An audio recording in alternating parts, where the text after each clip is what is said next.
Hi, can you hear me? Yes, I can. How you doing, Chick?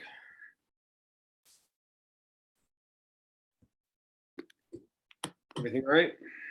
Yeah. My Benjamin he's showing his apartment to somebody, so but we'll start anyway. This is not like it's a formal thing or anything. Yeah.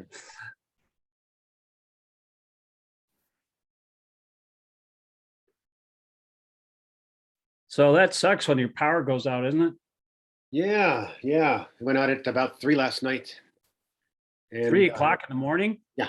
What happened? What did they say was a problem? A transformer caught fire somewhere. I'm just waiting for Russia to start hacking us. It's really serious right now. They could do that at any moment. I just talked to the solar roofing company. There's this thing out of Harrisburg. It's called Renew Solar. Okay. And we're getting a roof in the back of the house. It's got a lot of it's flattish surfaces, and so we're going to put a roof on that because it needs a roof anyway, and then put solar panels on there, and then all along the south side of the house because that's where the sun hits. And then put a battery in because we're spoiled Americans. If they take down the power grid, my wife would not be happy. We had an apartment and I didn't care that much, but it didn't have central air. This house has central air, and so in the summertime, if the power goes down, we have a freezer, we have a refrigerator, and we have the air conditioning, and that would not be comfortable. Yeah. Probably end up in a Holiday Inn Express, but can you hear me okay? Oh, yeah. Okay. Yep. So go ahead and start with 18 here. I'm pretty sure that's where we left off. Yeah, I thought so too. So, okay. Text 18. Vistarenatmano yogam vibhutim cha janardana Kataya triptirhe srinvatanasti me mritam. Synonyms. Vistarena, in detail. Atmana, your. Yogam, mystic power. Vibhutim, opulences. Cha, also. Janar ardana, O killer of the atheists. Bhuya, again. Kataya, describe. Tripti, satisfaction. He, certainly. Srinvata, hearing. Na, asti, there is not. Me, my. Amurtam, nectar. Translation. O Janardana, again, please describe in detail the mystic power of your opulences. I am never satiated in hearing about you, for the more I hear, the more I want to taste the nectar of your words. Purport. You can go ahead and read the whole purport. It's not that long. A similar statement was made to Sutta Goswami by the rishis of Naimisharanya, headed by Shonaka. That statement is Vayam tuna vitrpamyam Viturpiyama Utama Shloka Vikrame Yachchurnvatam Rasa Yanam Svaru Pade Pade. One can never be satiated, even though one continuously hears the transcendental pastimes of Krishna, who is glorified by excellent prayers. Those who have entered into a transcendental relationship with Krishna relish at every step the descriptions of the pastimes of the Lord. Srimad Bhagavatam 1.1.19. Thus, Arjuna is interested in hearing about Krishna and specifically how he remains as the all-pervading Supreme Lord. Now, as far as Amritam, nectar, is concerned, any narration or statement concerning Krishna is just like nectar. And this nectar can be perceived by practical experience. Modern stories, fiction, and histories are different from the transcendental pastimes of the Lord, in that one will tire of hearing mundane stories, but one never tires of hearing about Krishna. It is for this reason only that the history of the whole universe is replete with references to the pastimes of the incarnations of Godhead. The Puranas are histories of bygone ages that relate the pastimes of the various incarnations of the Lord. In this way, the reading matter remains forever fresh, despite repeated readings. Yeah, it's always different every time you read it. Whereas, the literature of the mundane world, it's just like garbage. It's compared to garbage at the beginning of the Bhagavatam, it's like a place unto pilgrimage for crows. Crows like to eat garbage, but swans like to swim in the crystal clear waters that are, with the lotus flowers in them. So it's just refuse. All the books and magazines, they read them and then they throw them out. And then that's, but this stuff never gets tired, never gets old, because it's, it doesn't matter how many times you read it either, and it doesn't matter how much time you spend on even one verse. Bhaktisiddhanta Saraswati, the first verse of the Bhagavatam, he spent 1 month lecturing on that verse. The first verse, Bhagavatam 1:1:1. So, Lord Chaitanya also, the Amaram verse, he explained it in like 64 different ways. And it's always, he asked Sarvabhauma Bhattacharya, the person he was inquiring from in Jagannath Puri when he first came there.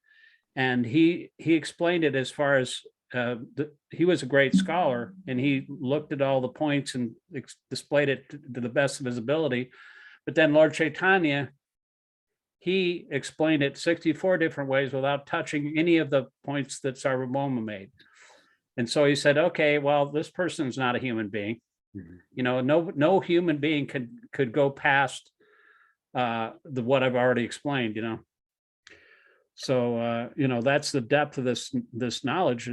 Krishna himself is the Vedas. It's the breathing of the Supreme Lord is the vibration of the Veda. Is there a record of the commentary that Lord Chaitanya gave there?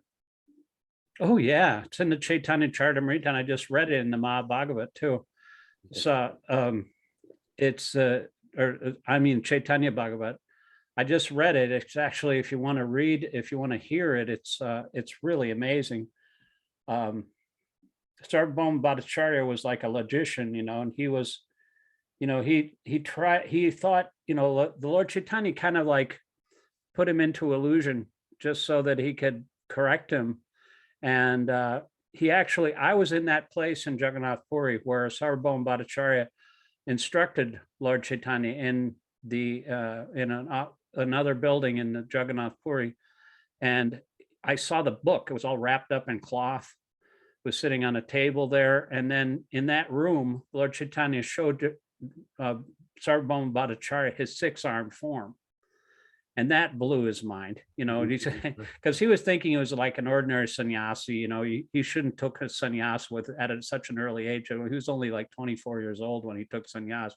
He said, that's not good. You got to live your whole life before you take sannyas.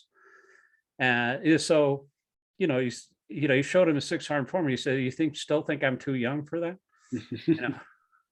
So he just like completely fell down unconscious, and he started offering prayers. He really made some beautiful prayers.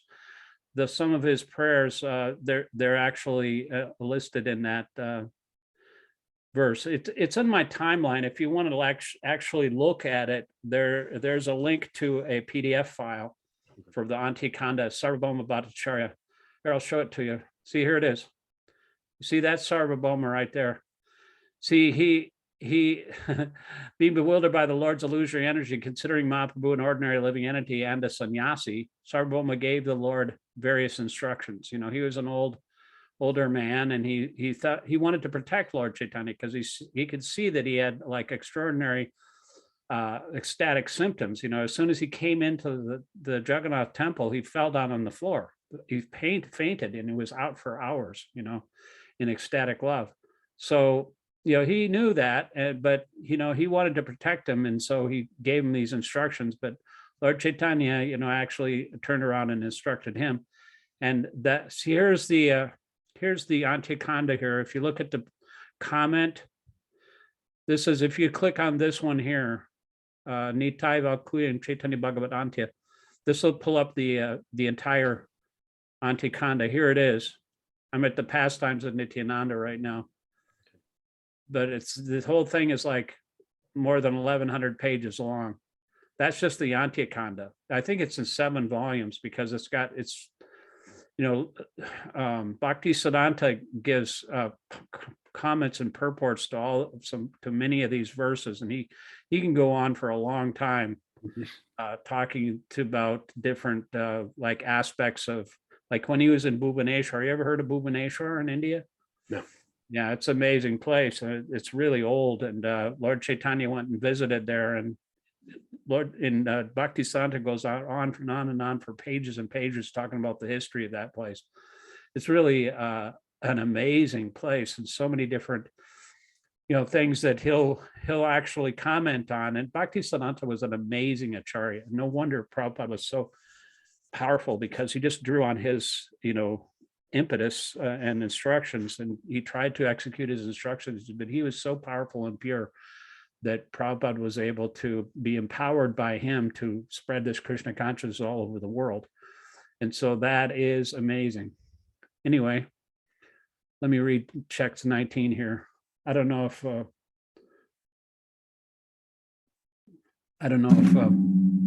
Benjamin's going to get on here. He's doing some business, but we can't waste any more time here.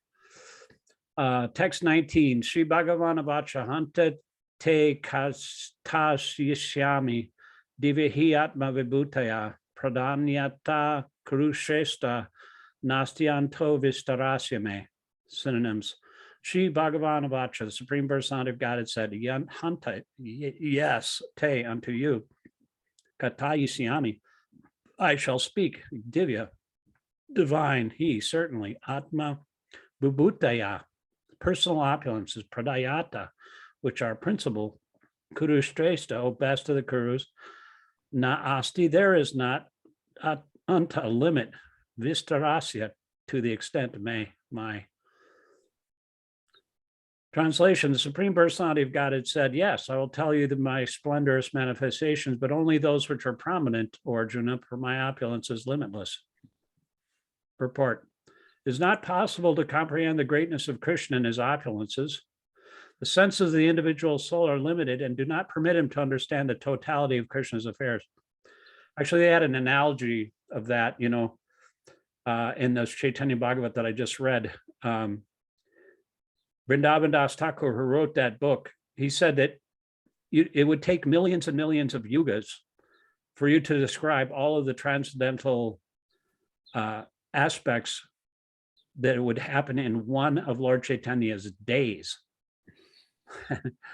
And so, like the individual soul, conditions, or, a person can only fly like a bird. He said a bird can only fly so high in the sky according to his ability. So a human being can only describe these up to a certain point, but it's actually unlimited, So that's the difference between this literature and the pastimes of Krishna, which are the breathing of Krishna. Krishna is the Gita, or Krishna is the Srimad Bhagavatam, the Chaitanya Charitamrita, and the Nectar of Devotion. Those are the principal books that Prabhupada said we should just stick to, and we don't need to look at anything else, actually. But that it's unlimited, and so, but we can only it's always new and fresh, but we can only understand it up to a certain point. Even the demigods can't understand all of it, so, and what to speak of us. The senses of the individual soul are limited and do not permit him to understand the totality of Krishna's affairs.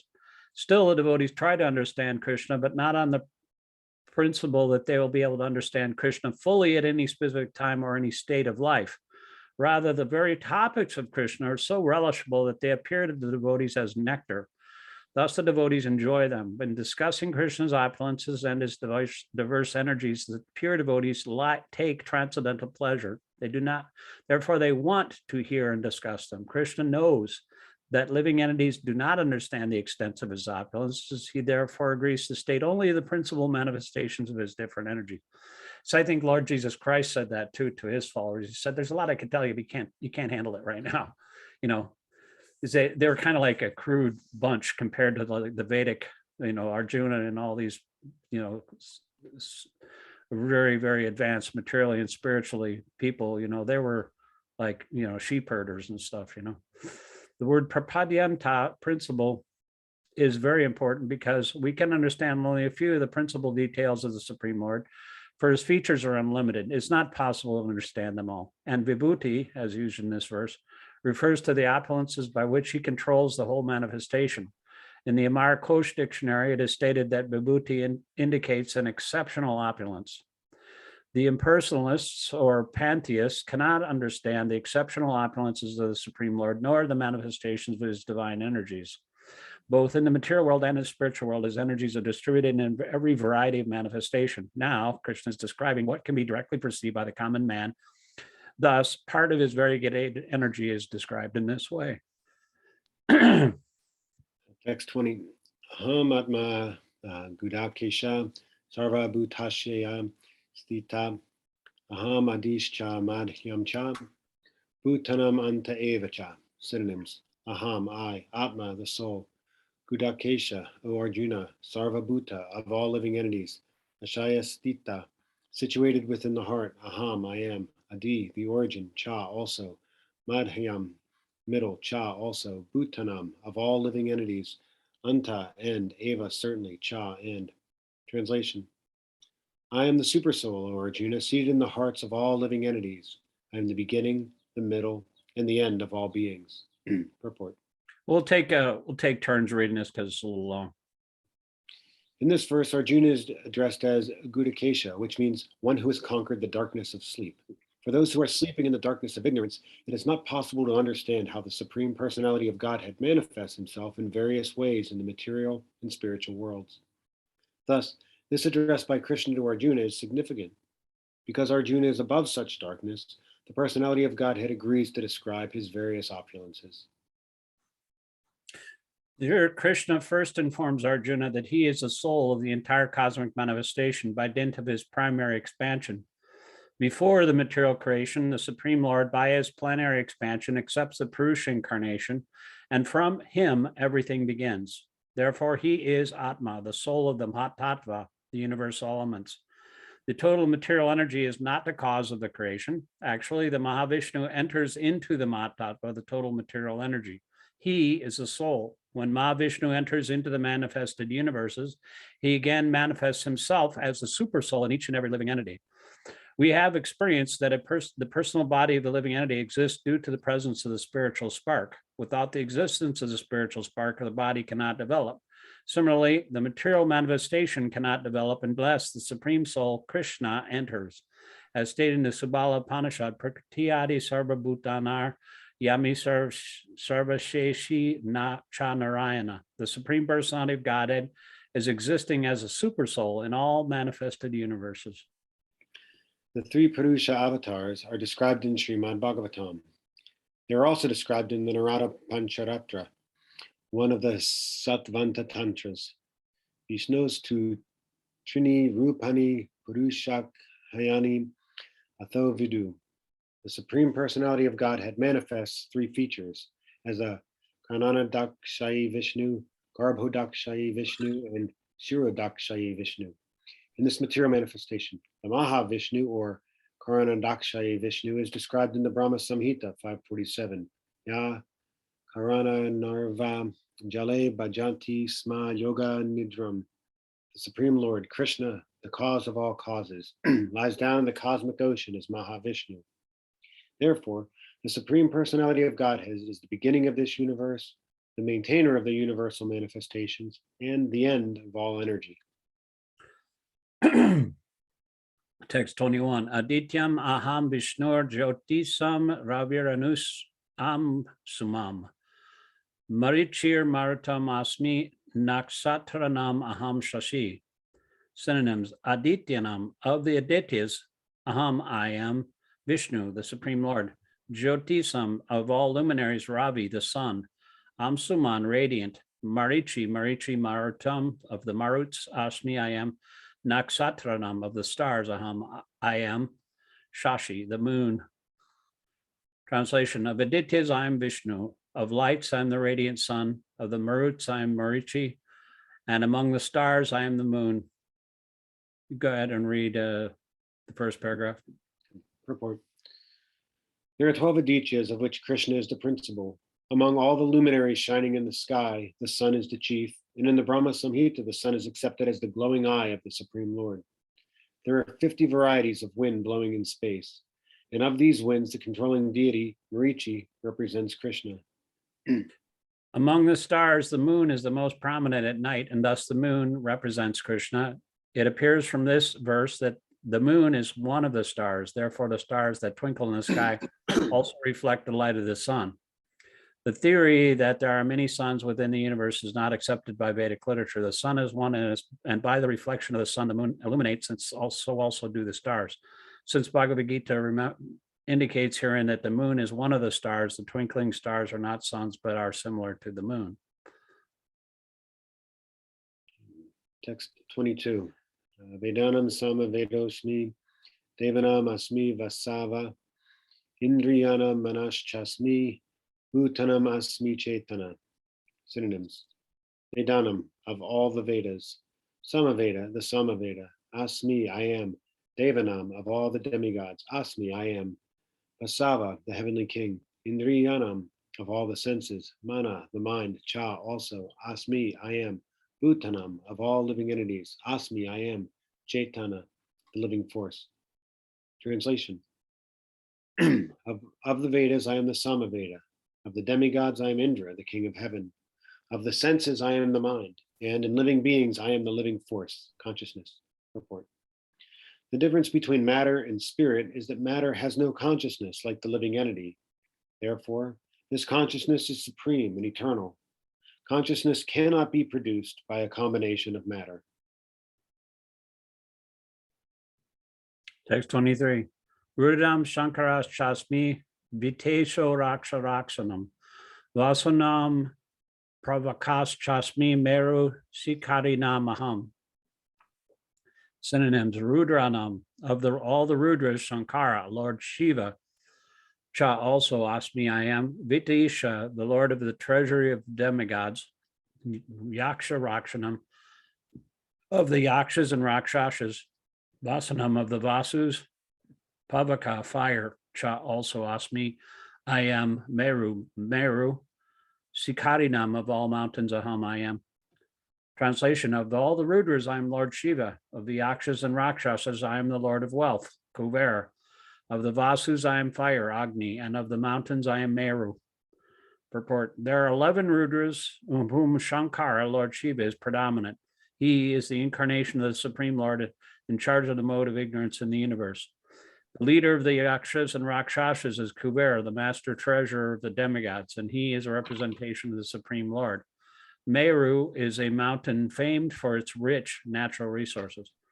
One thing about Lord Shiva, I was just reading this in Chaitanya Bhagavat, he is a servant of Krishna, and he's subordinate to Krishna. He is not Krishna, but one should not think of him as just one of the predominators of the material modes, which happens to be the mode of ignorance. Although he's more than that. He's the greatest Vaishnava. So he's actually worshipable. If you've ever read the Bhagavatam, he has a whole instruction. I can't remember exactly who he was instructing, but he's the greatest Vaishnava, and he's also one of the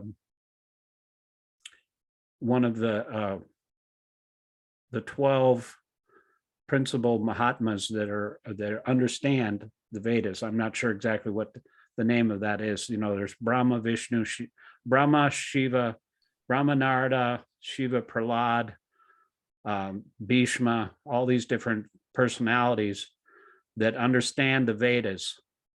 They're the principal representatives of the Vedas. So Lord Shiva is one of them. So he shouldn't be. He's not independent of Krishna, though. That's also an offense to think of him either as just a representative of the material nature or as someone that's independent of Krishna. He's not independent. He's Krishna's servant, and he's always engaged in thinking of Krishna and Radharani in the mood, and he's always in meditation on the divine couple. That's what he does. That's why he's the greatest Vaishnava. So let me just finish this chapter here. Meru is a mountain famed for its rich natural resources. I think it's made of gold, isn't it? Yes. The entire mountain is made of gold. Okay. Go ahead. Text 24. Purodasham cha mukhyayam mam vidi partha burhaspatam senaninam aham skanda sarasam asmi sagara. Synonyms.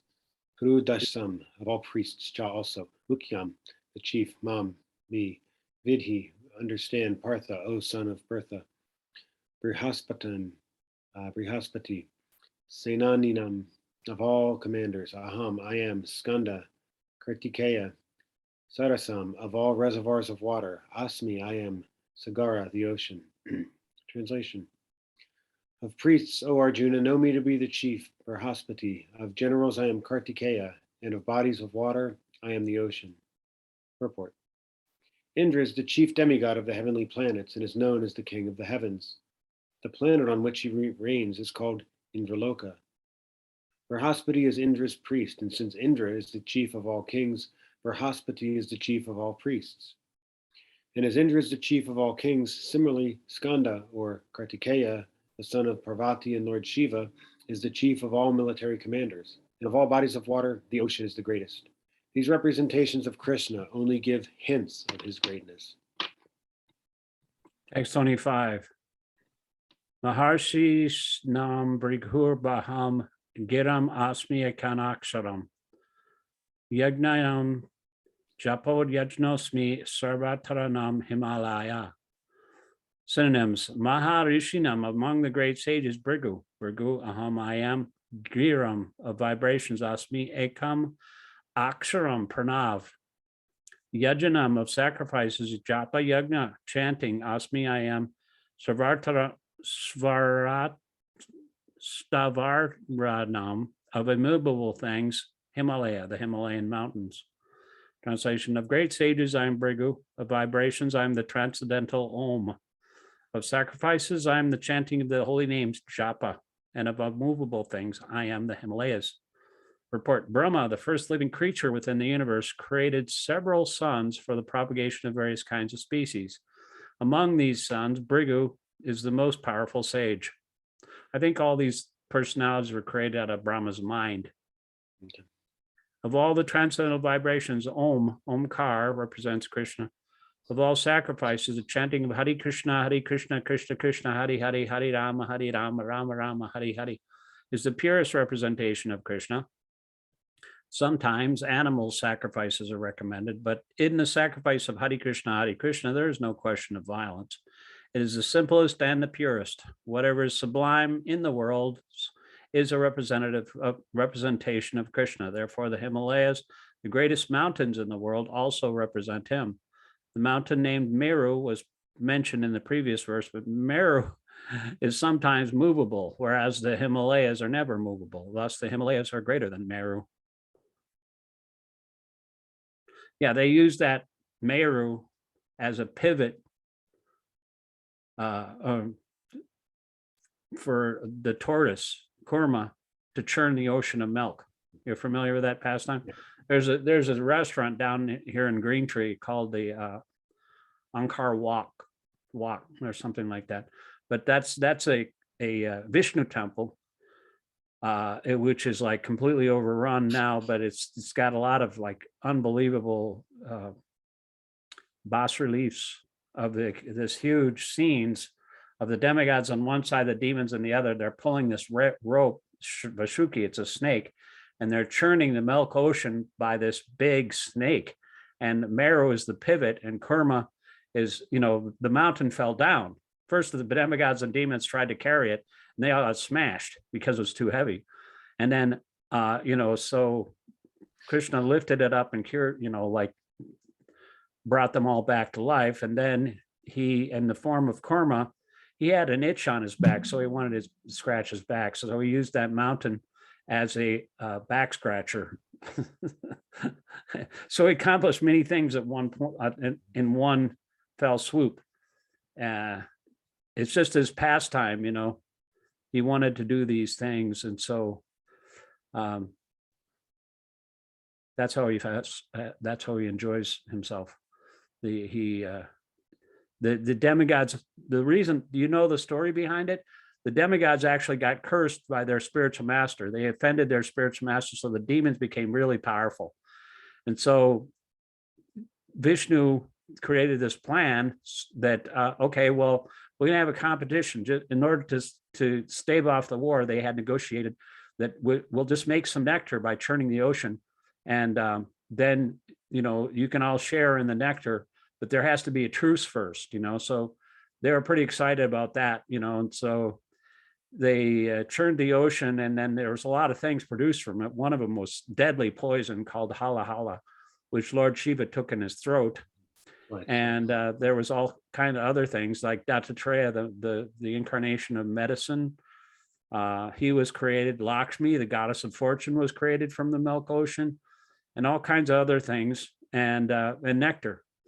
But Krishna, the demons wanted all the nectar, but he wanted to give it to the demigods, and so the demons stole it first of all, and that wasn't fair. So Krishna, he incarnated in the form of a beautiful woman, and you know how demons love women. And so Mohini Murti was the most beautiful woman in the universe, and so she said, well, just let me be the binding arbiter in this conversation. Let me have the nectar, and then I'll distribute it like according to your, and the demon said, okay, sure. It's because she was so beautiful. They agreed to whatever she wanted. So that's what happened. And one of the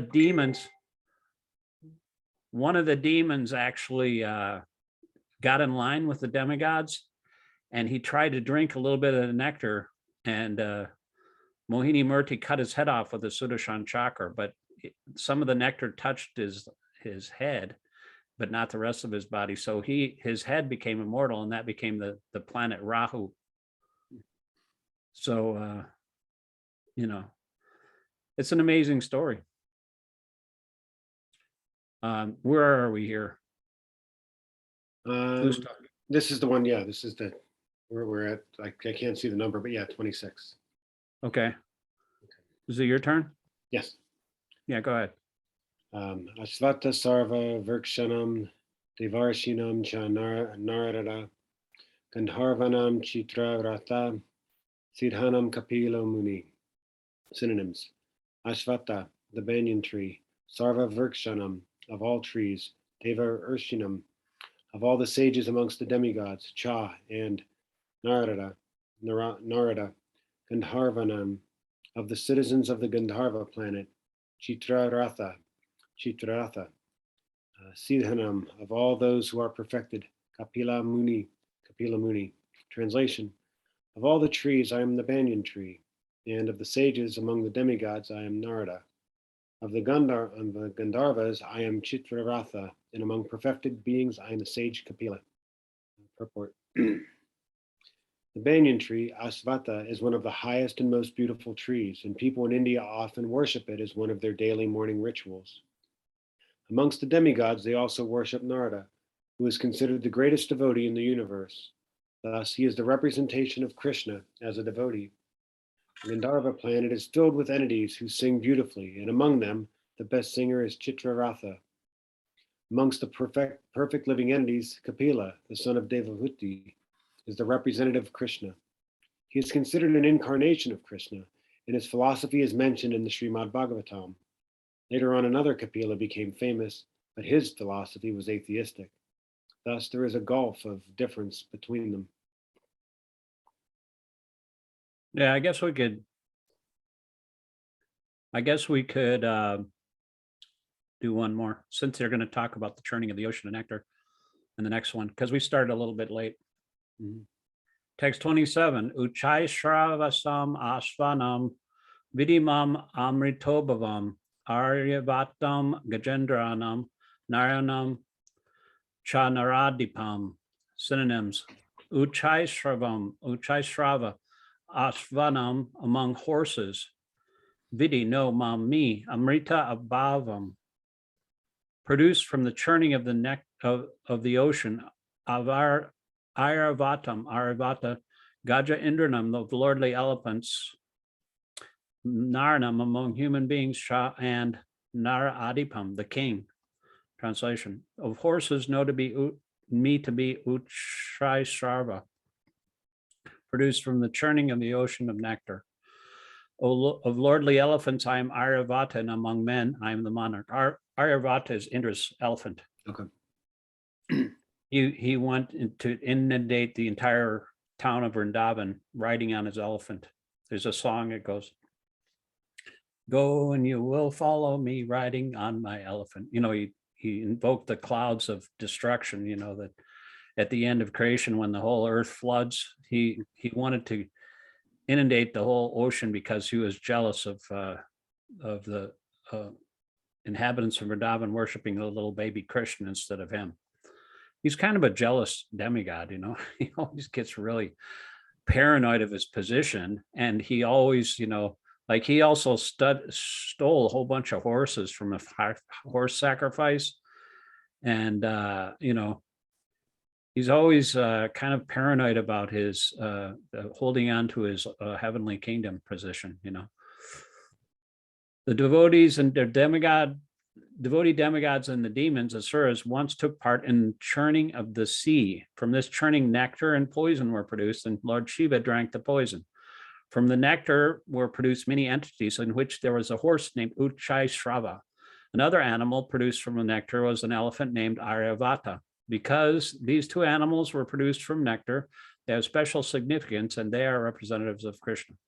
Amongst the human beings, the king is the representative of Krishna because Krishna is the maintainer of the universe, and the kings who are appointed on account of their godly qualifications, are maintainers of their kingdoms. Kings like Maharaj Yudhishthira, Maharaj Parikshit, and Lord Ram were all highly righteous kings who always thought of the citizens' welfare. Yeah, that's what it said about Lord Ram. He considered all the citizens of his state of Ayodhya to be his own sons. In Vedic literature, the king is to be considered the representative of God. In this age, however, with the corruption of the principles of religion, monarchy decayed and is now finally abolished. It is to be understood that in the past, however, people were more happy under righteous kings. Yeah, the good old days. Anyway, you got any questions about any of this?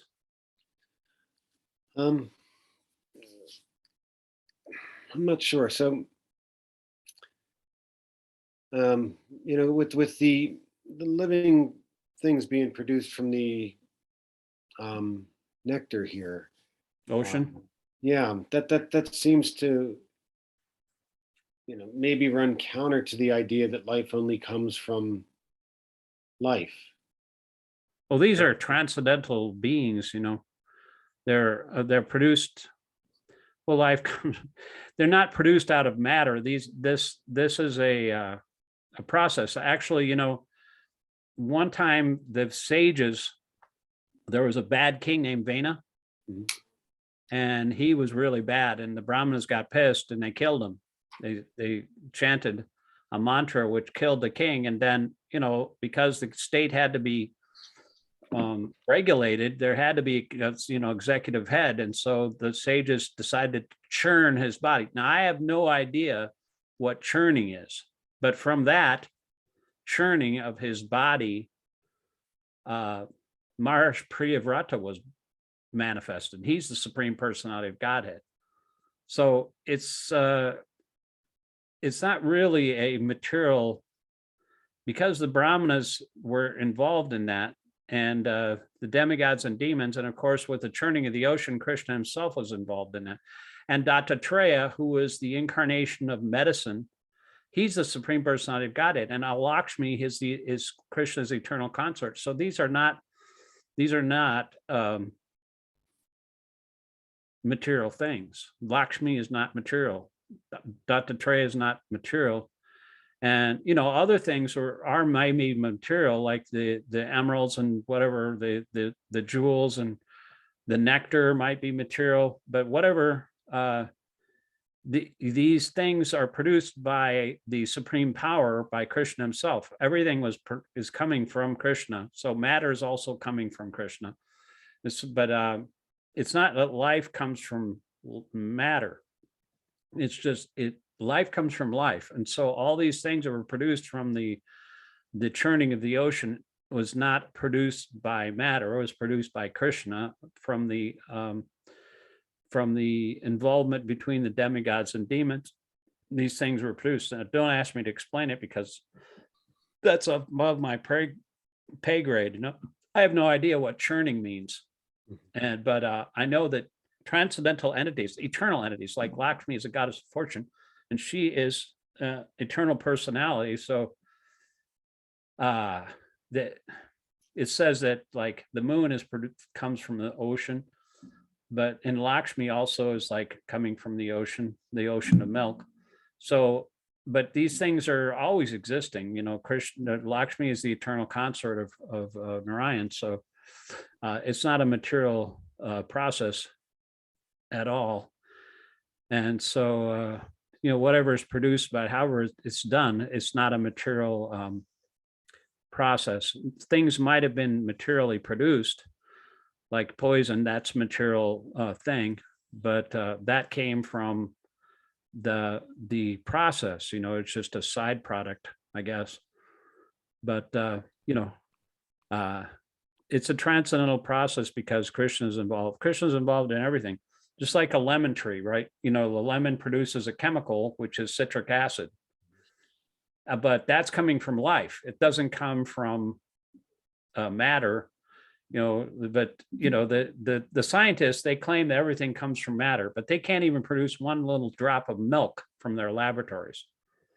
They can't do that. They can't produce a mosquito from their laboratory. Prabhupada would challenge them. You take a little bit of, take some, you have all the chemicals, take some chemicals, produce like, you know, produce life from chemicals. And they say, oh, in the future, we'll do that. But that's like a post-dated check. You can't say, you know, like, I'll give you $1 million. Say, well, just give me at least, you know, $5 in cash, just as, you know, for collateral. But they can't even produce a drop of milk in their laboratories. You know, all these different chemicals are coming from the process of life, like citric acid is coming from the tree. And milk is produced from the cow, you know, from eating grass that transformed into milk, but they can't understand that. And they can't, you know, they can make oat milk or soy milk, but they can't produce milk like a cow can. So they're just bluffing, you know. They say that the life happened that way in the past. The life came from matter in the past, and they say they'll create life in the future. So they're expecting the past to happen in the future. It's all nonsense. And Prabhupada was very strong about that. And that's kind of like one of my pet peeves, because my father was a big atheist, you know, and he, you know, we just used to get into arguments. I'm over that now because he's like 93 years old, you know, and, you know, you can't teach an old dog new tricks, you know, especially if you're like an entrenched atheist. So, you know, I've given up, you know, it is actually, if you argue with somebody like that, it just makes it worse. It's like, even if you're well-intentioned, it just makes them more and more envious and angry. It's like feeding a snake milk and bananas. It just increases their poison. So even your own family members, you know, my wife and I were kind of like, we're disenfranchised from our families. We're kind of like orphans, you know. But that's what happens when you're involved in spiritual life. Sometimes you're, even Prabhupada, you know, he had a son that tried to sue ISKCON. And Advaitacharya, he had one son that was really unbelievable. His name was Achyutananda, but he had 3 other sons who were just demons, envious, you know. But it happens even within families. So, you know, like a saintly person is never respected in his own village. So, you know, especially what to speak of family. So it's just a material world. We have no relationship with any of these people that we call families, really. You know, it's just a temporary thing, like the straw in the water, you know, it separates and comes together, and we're here for a while, but then we're eternally separated. That which we call friends and relatives and you know, communities and stuff, we're just like straws in the ocean. It's just temporary. The only real permanent friend we have is Krishna. So that's what we should focus on. Everything else is just a miserable temporary situation. But does that answer your question a little bit? You know, it comes from Krishna. Everything comes from Krishna. So, but you know, I don't know what churning is. You know, it's a little bit above my pay grade.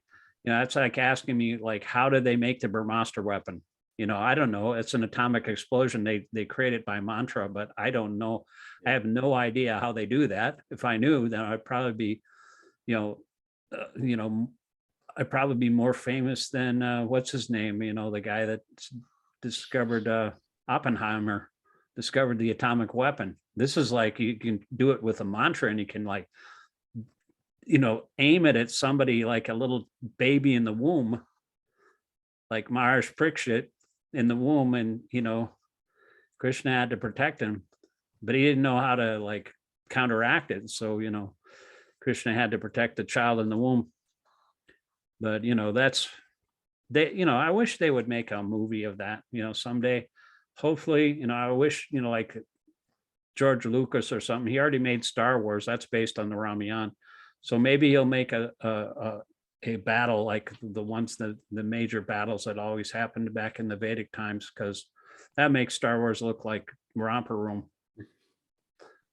Anyway, we'll just cut it short here. I guess Mike never joined us, or Benjamin never joined us, but we'll see you on Monday. Okay, sounds good. Hare Krishna. I'm glad your power's back on. That's a drag when that happens. Talk to you later. Hare Krishna. Hare Krishna.